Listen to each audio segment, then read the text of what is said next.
We'll guide you through how to download files from Dropbox. If you find this helpful, consider subscribing and liking the video. First, open your web browser and go to Dropbox.com.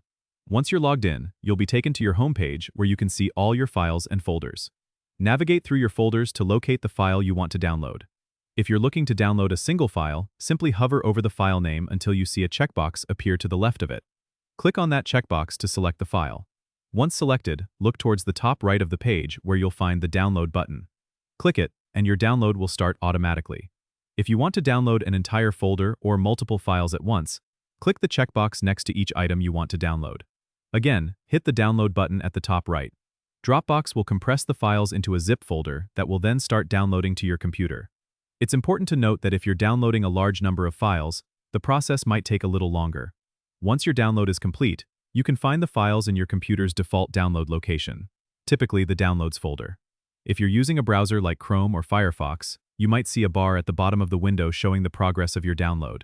You can click on it to open the file immediately. And there you have it, a simple way to download your files from Dropbox. Don't forget to subscribe and comment if this helped you out.